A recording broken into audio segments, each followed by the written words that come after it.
তো এই যে দেখেন আমি এখন রান্না করতেছি, সকাল সকালই রান্নাটা বসাই দিলাম। একটা আইটেমই করব কারণ বেশি কিছু লাগবে না, ফ্রিজে টুকটাক খাবার আছে। তো আমি এখন বাঁধাকপি তরকারি রান্না করব রুই মাছ দিয়ে। 11:30টার থেকে আমার কাজ, সেই জন্য হাতে সময় আছে, রান্না করতে পারবো একটা তরকারি। তো আমি বাঁধাকপি তরকারি রান্না করব রুই মাছ দিয়ে।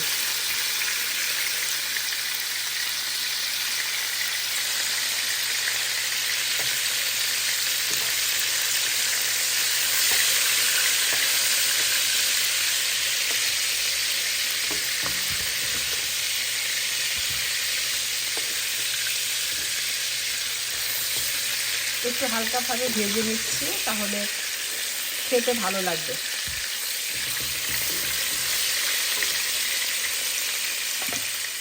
তো এই যে মাছটা ভেজে ফেলছি, এখন পেঁয়াজগুলো দিয়ে দিচ্ছি।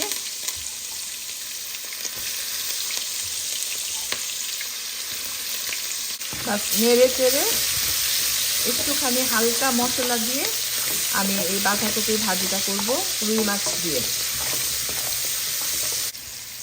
এখন বাঁধাকপিগুলো দিয়ে দিচ্ছি।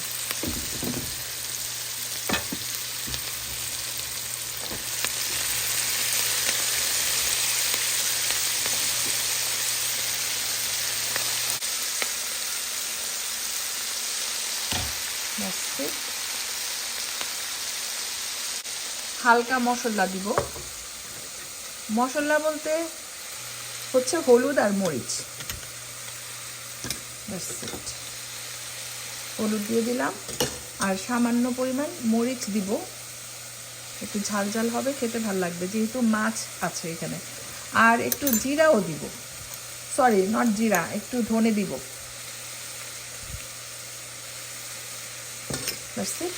এখন নেড়ে চেড়ে এটাকে আমি এখন আর নাড়া যাবে না, যেহেতু অনেকগুলা বাঁধাকপি। আমি ঢেকে রাখি, নরম হয়ে গেলে তারপর আমি এই মাছটা দিয়ে দিব। তো এই যে দেখেন বাঁধাকপির তরকারিটা রান্না হয়ে গেছে, রুই মাছ দিয়ে রান্না করছি, খুবই সুন্দর হয়েছে। এরকম টাইপের খাবার আমার ভালো লাগে, আমি অনেক খেতে পারি, মানে ভাত কম খাই বাট তরকারি বেশি খাই। আর আজকের তরকারিটা অনেক মজা হয়েছে, কারণ আমি এখন কাজে যাব, কাজে যাওয়ার আগে অল্প একটু ভাত খেয়ে নিলাম এই তরকারিটা দিয়ে। ফ্রেশ ফ্রেশ তরকারি দিয়ে ভাতটা খেতে খুবই মজা লাগছে। তো এই যে ঠান্ডা হয়ে গেছে, আমি একটা কন্টেইনারে ভরে ফ্রিজে রেখে দিব, ইনশাল্লাহ রাত্রে কাজের থেকে এসে আবার খাবো। তো তরকারিটা কেমন হয়েছে জানাবেন।